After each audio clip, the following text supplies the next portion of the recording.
we're going to talk about several things. We're going to talk about some advancements in the Constitution, just some general things that happen around Japan, and then we're going to, if we get to it, we're going to start talking about the first Sino-Japanese War. You are being checked out. Thank you. Okay. Okay, so there, I'm going to warn you, this is a text-dense day because there's not a lot of pictures, so I'm giving you guys a warning now. It's a little dense text-wise. It looks like the panda from Kung Fu Panda. Kind of does, yeah. Hey, will you close that on your way up, babe? Thank you. Okay, here we go. Shh.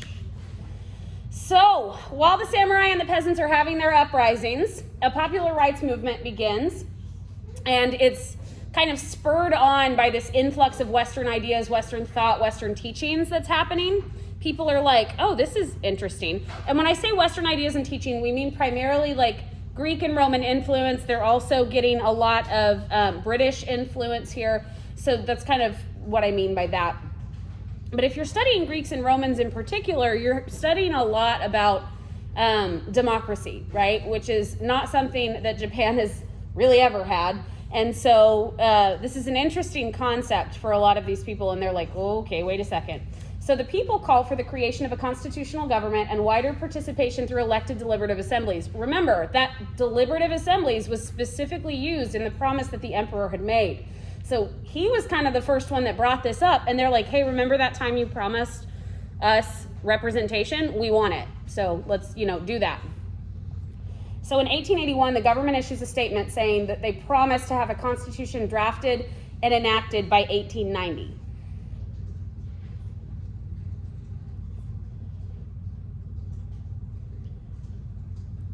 In 1885, the cabinet system is formed. That's an appointed cabinet system.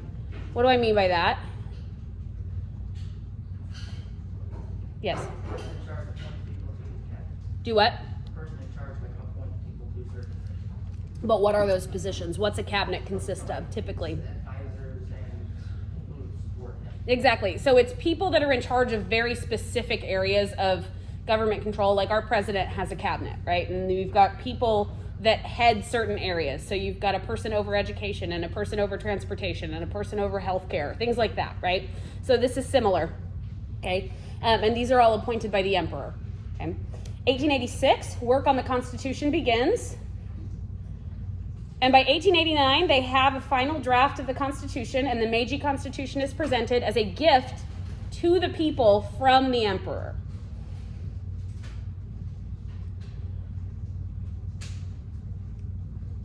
It's signed, it's ratified, and by 1890, the first Diet is convened. And what's the Diet?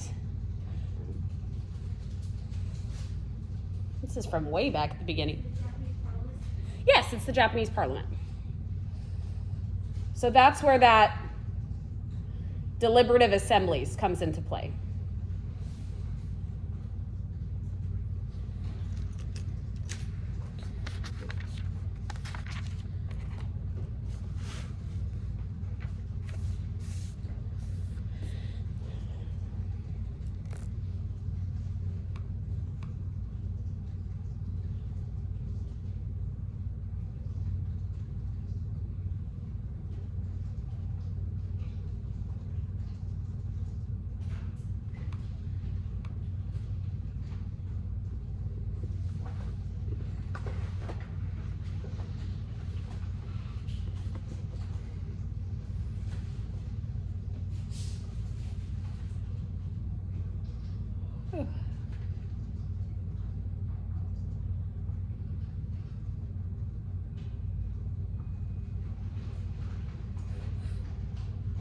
Questions so far? Feeling okay? Pretty straightforward. Still need a second? Okay.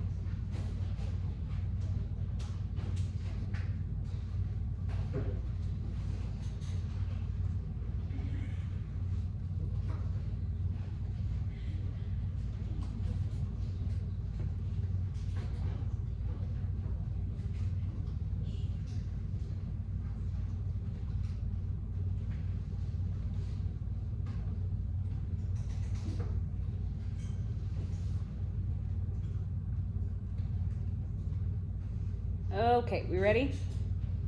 No? Come on. All right, we're gonna keep going. So, the Constitution.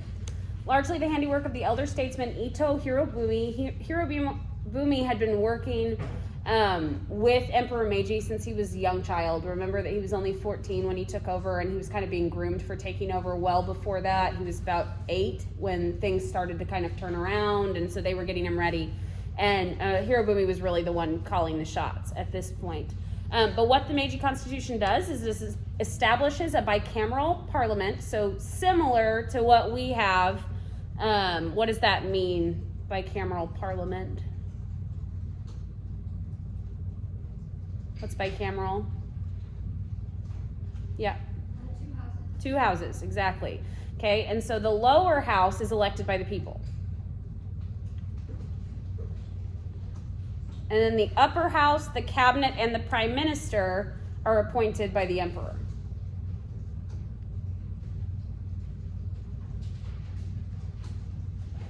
The upper house is the cabinet and the prime minister. The Constitution also grants the emperor supreme control of the army and navy.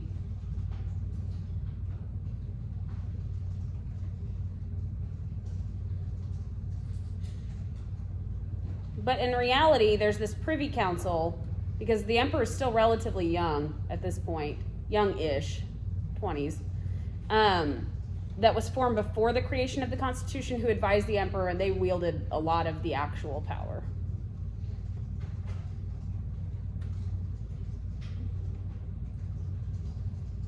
The Constitution also imposed voting restrictions that limited actual voting to only around 5% of the adult male population. So we're talking extremely restrictive voting practices. They mainly had to do with taxes and land ownership, which is why it was such a tiny amount of people that were able to vote. These are gradually loosened over the next 25, 35 years. And by 1925, you have universal male suffrage in Japan. Do you guys know when women got the vote in the United States? 1963. Women? Look at the actual date.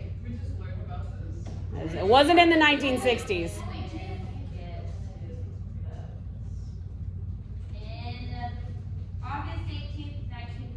Right. So, women had the right to vote in the U.S. before all men had the right to vote in Japan. So it's very behind in terms of how this system works. It's not shocking because they're coming out of a monarchy, like a straight monarchy, and they're figuring things out. So even though our country is incredibly young, our democracy is older than theirs. Yeah. Yes. That's weird. Yeah, it's weird to think, right? That's true of a lot of countries. Like, we're not the oldest democracy by any stretch of the imagination, but we are one of the oldest still in existence.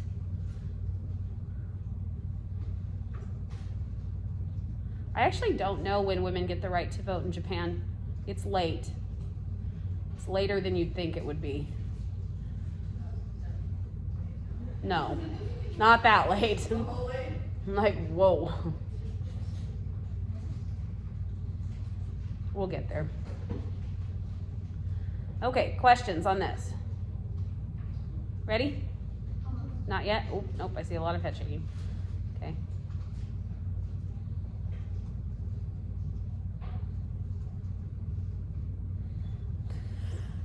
Boom.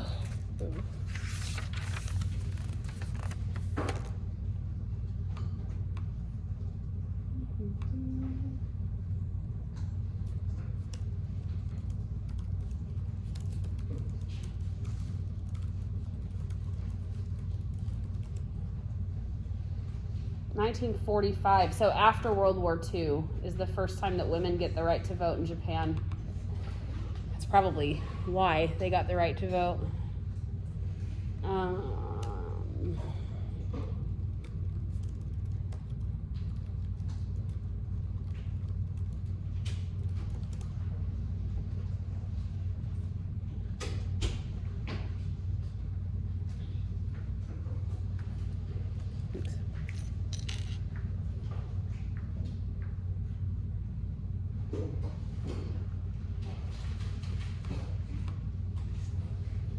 Okay, now we're ready?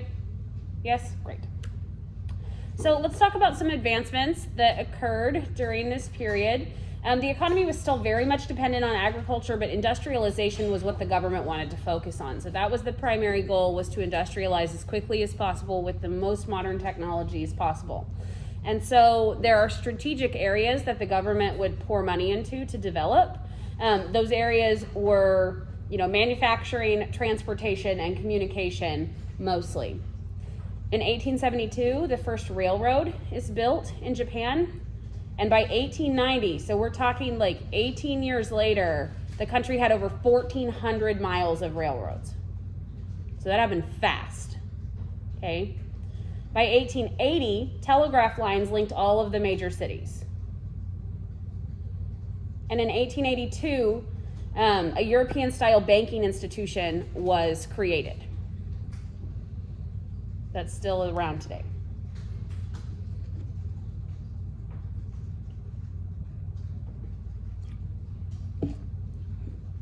So while Japan was a little late to the industrialization party that the rest of the world had been enjoying for almost 100 years at this point, they caught up quick. Real fast.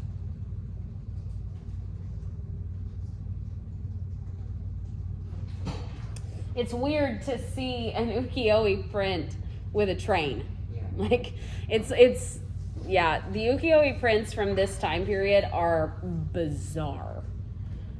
Because people are in like Western uniforms and business suits and dresses with bustles and like big feathered hats, and you're like, what? But it's a Japanese style print, and you've still got like Mount Fuji in the background. It's confusing. If you didn't know what was happening around the world at this time, it would be so confusing. Yeah, you'd be like, what's going on? But then you'll also have somebody in full traditional kimono in the same piece. So it's a weird hodgepodge of Eastern and Western that's happening in Japan right now.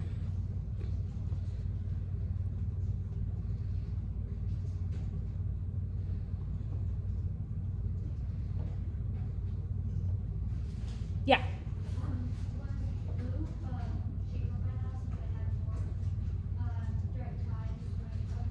Yeah, blue was a lot easier to get because they were trading with Europe, and Europe had figured out, they had multiple.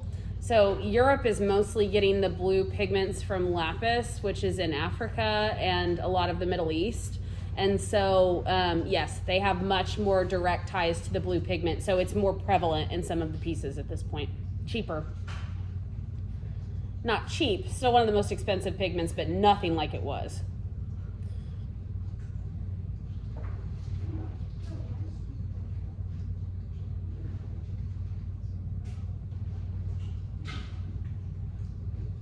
Other questions?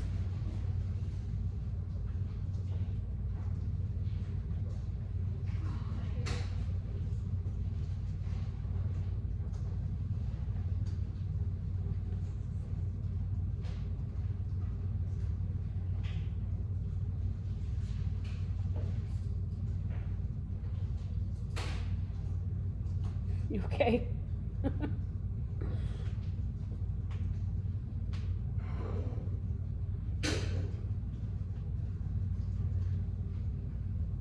Ready? Okay. Is that a yes? Okay, good. Making sure.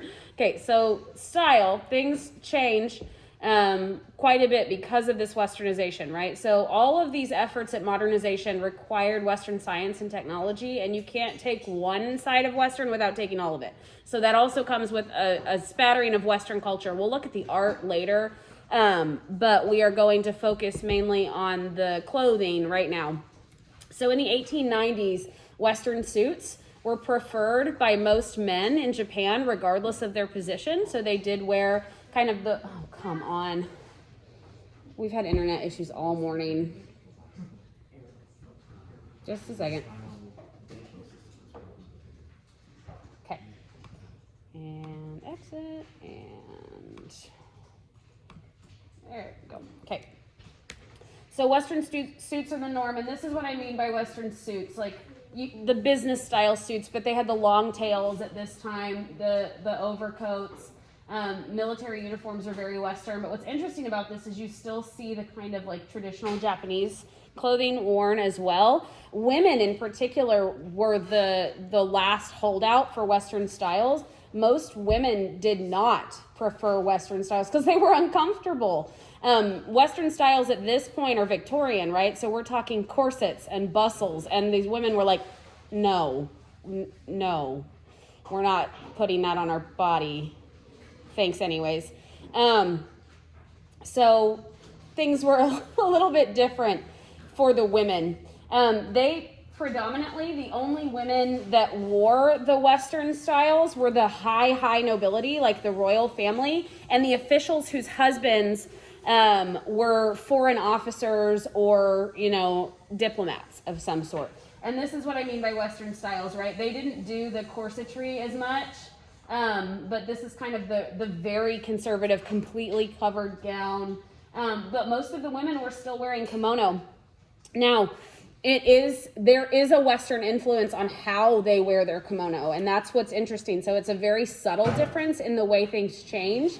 But the obi, the sash that's typically worn kind of like around the chest and the rib cage, is worn lower at this point, and it's draped to the back just above the hips, and it sort of resembles the bustle that was popular in Western women's fashion at this point. So it's weird. And the reason this is done is, think about the silhouette that's created on a Japanese woman in traditional kimono. It's pretty straight, right? It's column-like, like one line all the way down.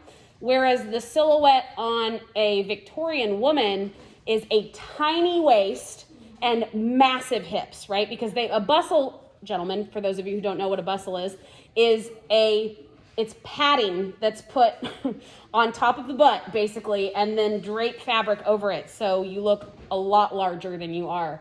They also had cages. Do what? Yeah, exactly. They also had hip cages at this point, so they're called panettiers, I think. So you wear it around your waist, and there's literal cages here and here to make your hips look wider, and it holds the fabric out. So that was the fashion, was to have a true hourglass figure, but in kimono that wasn't really possible. But you can kind of see it here where this drapes down instead of going straight back like it used to, is that they're trying to kind of create that same illusion. So what's happening isn't so much a change in the fashion, it's a change in what is considered beautiful for women's bodies. And that is directly influenced by Westerners. Jewelry and accessories that normally would not have been worn with a kimono are also becoming popular, such as like shawls, overcoats, veils, things like that, start to show up in kimono wearing as well, and that is a direct Western influence. Huh? What about hats? Like, you know how They do wear hats. I mean, we used to wear those big long sun hats. Not with kimono, but they did wear them if they were wearing Western clothing, like that woman. Yeah.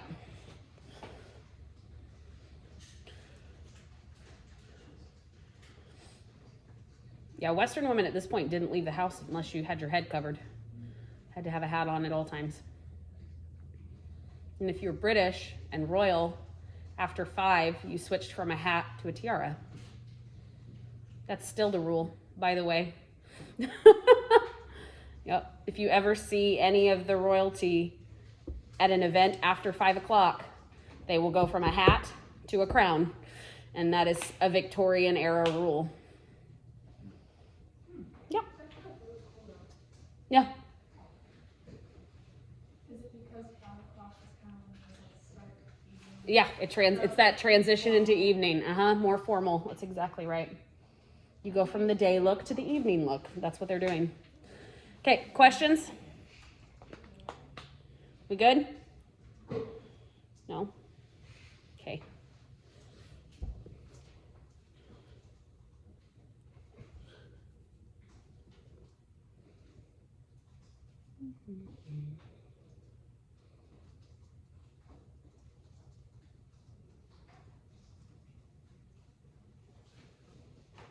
The one in the lower right corner is actually pretty heavily influenced by Korea, but they don't talk about that a lot.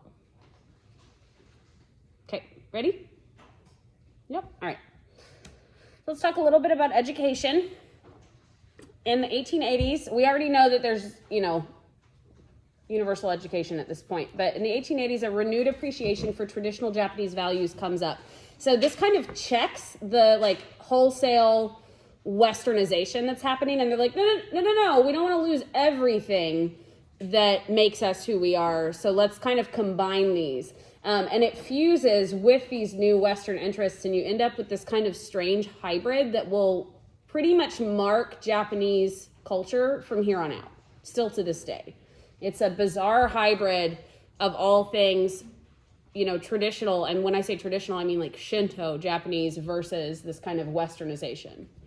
Yeah, down to the school uniforms that they still wear today, which are very Western. They're like literal English sailor uniforms. Yeah.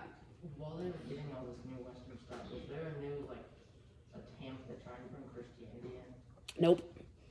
Nobody even tried. They were like, that didn't end well last time. I think we're just gonna stay out. There wasn't like a concerted effort to keep it out, but I think there was a very clear understanding that that would not be tolerated. Yeah. Buddhism and Shintoism are still very much the rule. So the modern education system in Japan at this point, though it's influenced heavily by Western theory and practices, specifically Greek and Roman learning, it also stressed the traditional Japanese values of loyalty and social harmony. And there's another one called filial piety. What is that? What is filial piety? Any idea? Very specific to Japan. Yeah. Well, the freaking still means money or like This is FIL. Oh, Yeah. I see where you're going with that. Yeah, this is FILIAL. Root words will help you, but this one's a more obscure one, so it's hard to kind of... it's not money. It's not money related. Filial piety is loyalty to your family above all else. So this is very traditional Japan, right? Like loyalty to your clan, loyalty to your family, and that's something that still exists this day.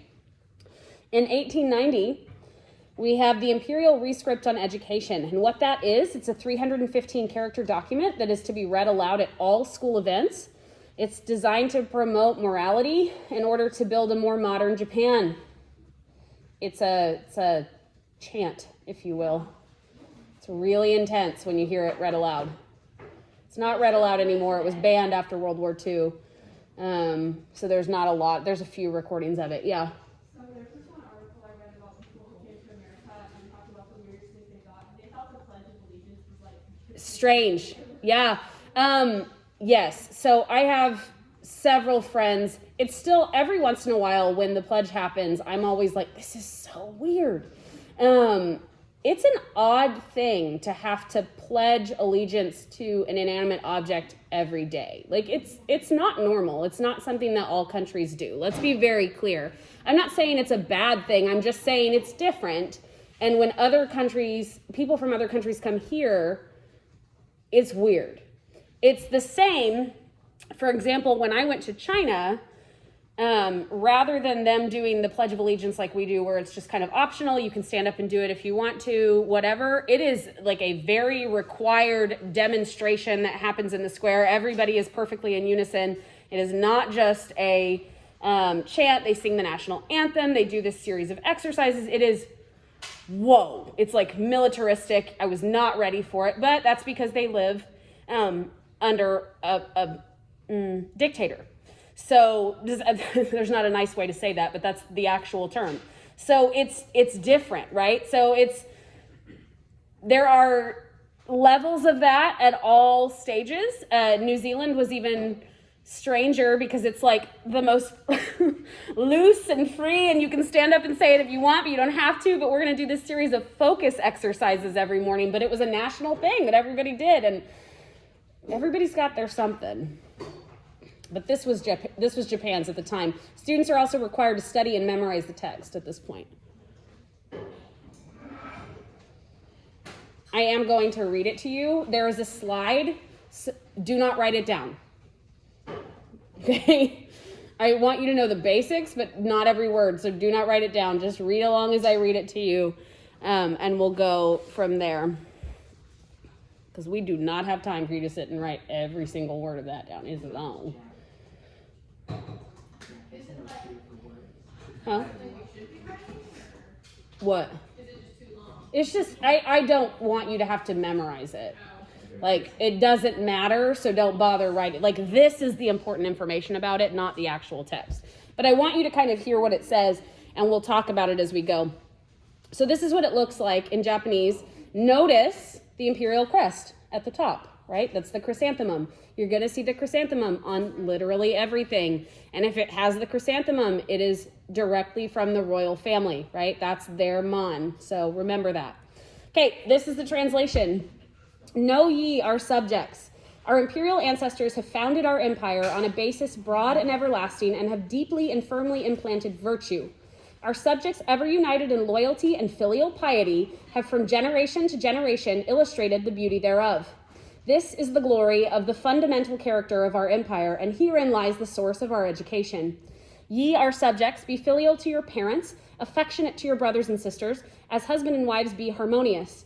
As friends true, bear yourselves in modesty and moderation, extend your benevolence to all, pursue learning and cultivate arts, and thereby develop intellectual faculties, and perfect moral powers.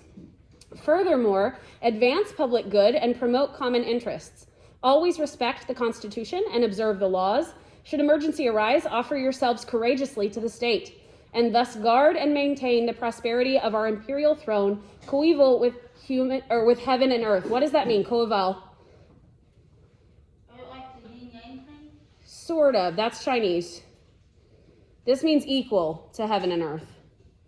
So they're saying that the emperor is, divine. Okay. So shall ye not be our good and faithful subjects, but render illustrious the best traditions of your forefathers.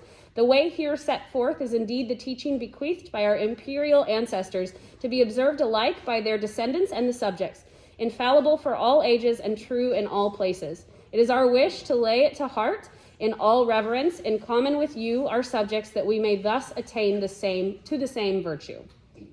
So what's happening here?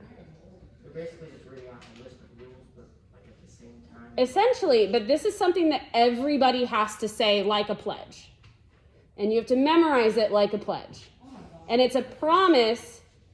It's a set of instructions as well as a promise from the emperor. So it's basically from the emperor to the people. So it's an agreement, right? What they're saying, let's go through it. Be filial to your parents. So respect your elders, number 1. 2, affectionate to your brothers and sisters. So don't be mean. As husband and wives, be harmonious. Don't fight each other and don't divorce, right? Be true friends, bear yourselves in. Okay, so basically the first 5 are all how to behave with other people, okay? Like, be nice. Then, bear yourselves in modesty and moderation. So that's an interesting one. Like it's aimed at girls. Oh, usually. Extend your benevolence to all. Pursue learning and cultivate arts. So that's a big thing. That's an interesting one. They're saying educate yourself well and take care of, our culture. But this is all aimed at creating moral humans, right? Like they're trying to create the perfect Japanese society in doing this. And so it's interesting, this lasts up until World War II, and then it gets banned after World War II. And we'll kind of talk about why, because there's nothing in here that's really that inflammatory, right? Like it's all pretty standard, pretty modest. The only thing that is a little bit inflammatory is they are saying directly that the emperor is a god, pretty much. Okay, that little, our imperial throne coeval with heaven and earth means they're the same. Okay, so that's the only one where you're like, Okay, so all of this is going on, and we have some conflict arising. The next 2 days, we are like today and tomorrow are just going to be about war.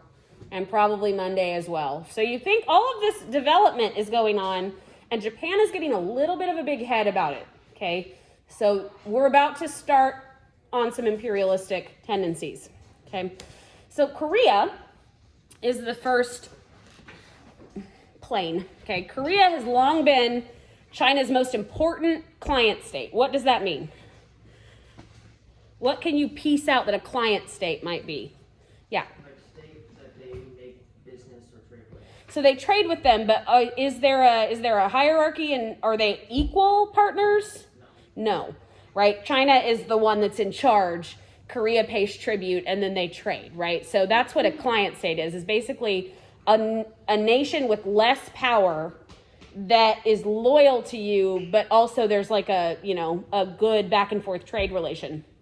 However, Japan has always been looking at Korea because they're close and they have really good resources. And Japan doesn't, right? Like they're a pretty natural resource deficient, if you will, country. They have trees and fish. And that's about it. Yeah, exactly. And salt water. So they're like, But Korea has a lot of coal and iron, and that's what they need to industrialize, right? That's what they're building. They're building railroad tracks and steel structures, and they're like, we need that. We need all of those resources. So it's very attractive to Japan.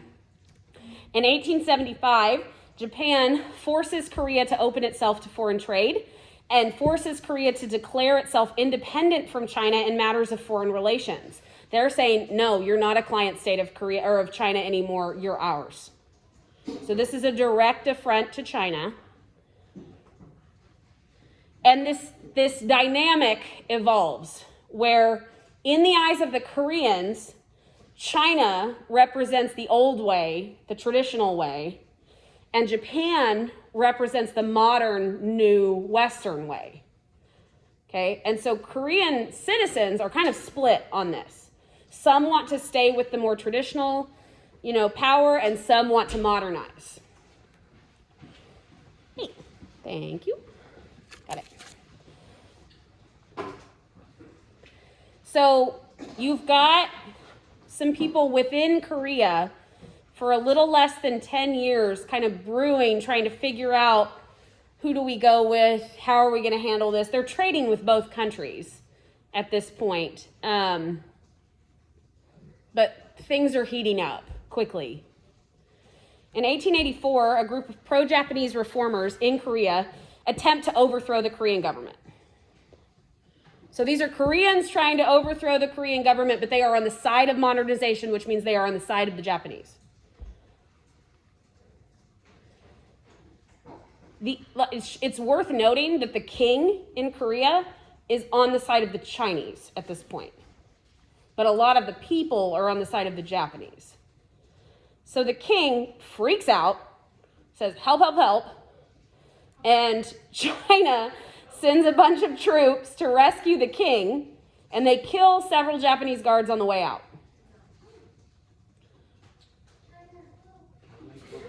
Yeah. The Japanese did Do what? way back when. Yeah. Yeah, exactly. It's very similar to what happened way back when, but opposite. Okay, guys, hey. Shh. War is very narrowly avoided by the signing of what's called the Lee-Ito Convention. And in this Lee-Ito Convention, Ito, remember, is the main advisor to the emperor in Japan. So Lee would be the advisor to the king, and Ito is the advisor to the emperor. So we've got two, people that are the ones drafting this. Both countries agree to withdraw troops completely from Korea in this convention. And should any troop from either country set foot on Korean soil after this is drawn up and signed, that's a direct violation and a cause to go to war.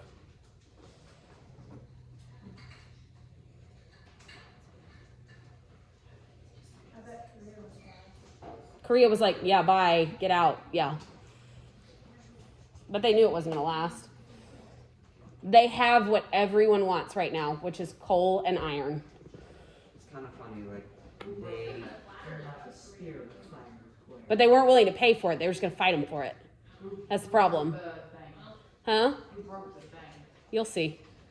The Japanese break it. You know somebody's breaking it. Oh, yeah. Like it's happening, yeah. That's not even a question. Mm-mm. They're dealing with the Japanese. We're actually only going to do one more slide because if we get started on the Sino-Japanese War, we won't finish, and it would be weird to stop right in the middle. I'm looking at it and I'm like, I don't, but we will do one more. Questions on this so far?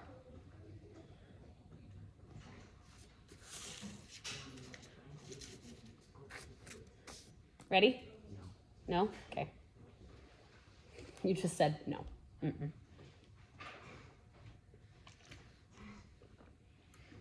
I the only one? Because I don't want to go. I don't think so. I think there's a couple.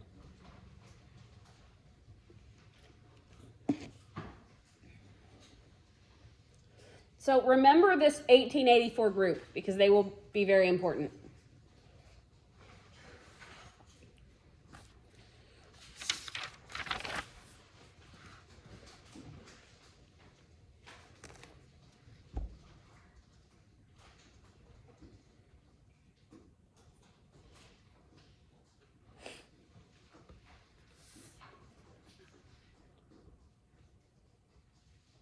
Okay, we're gonna keep going.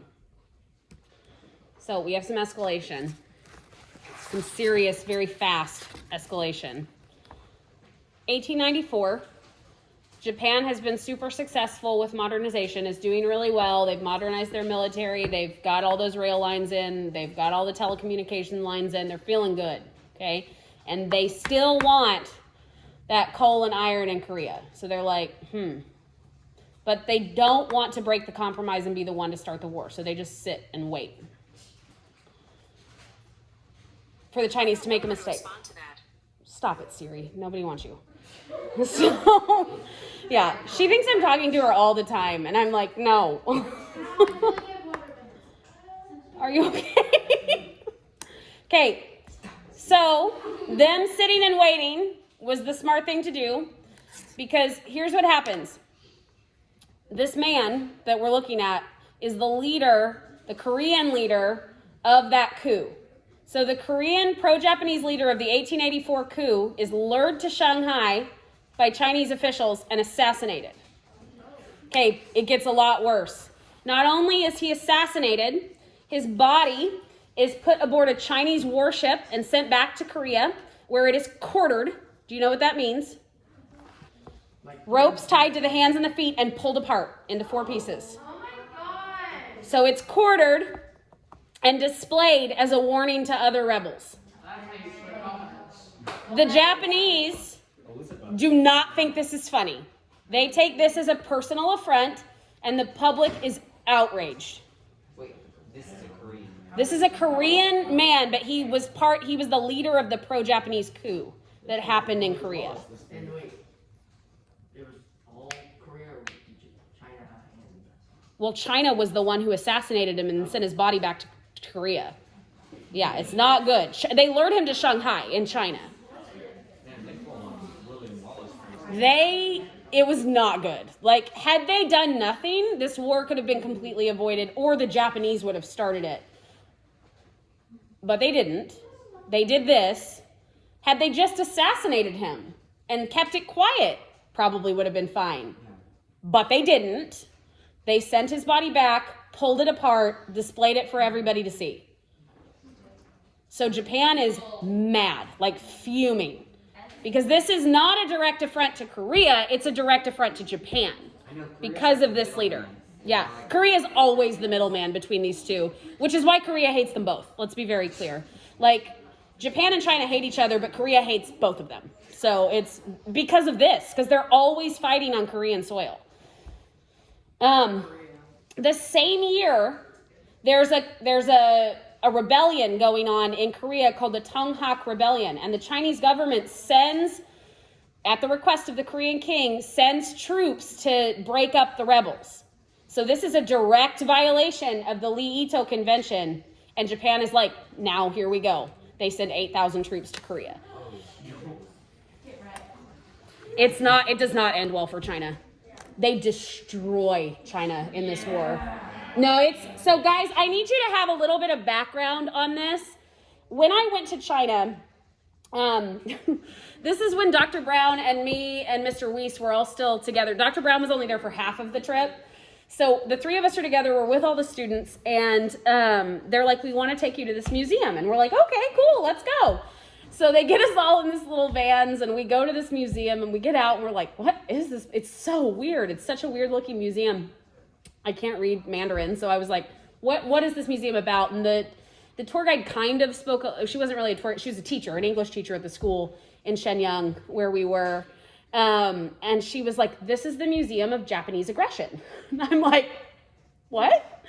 She's like, this is the Museum of Japanese Aggression. And I'm like, wait, I don't understand. She's like, all the wars that Japan has caused in China, this is a museum dedicated to them and why so the whole museum, let's be very clear, huge museum dedicated to why the Chinese hate Japan. It was a lot. I mean, Dr. Brown and I were both walking around like, whoa. I had no idea the hatred ran that deep, but oh my God, we're talking hundreds of thousands of years of aggression, perceived aggression that they have documented. Yeah. And someone the other day had the audacity to tell me that China and Japan are the same. And You're like, no, they are mortal enemies. They hate each other a whole lot. In fact, the newest blockbuster movie, the new Mortal Kombat movie, the whole main central theme is about how much Japan and China hate each other. Like those two characters, one is Chinese and one is Japanese, and all they're trying to do for the whole movie is kill each other. That's it. It's the whole theme. That's the whole plot. So, yeah, and Japan wins. But yeah. Really like kind of off topic. Yeah.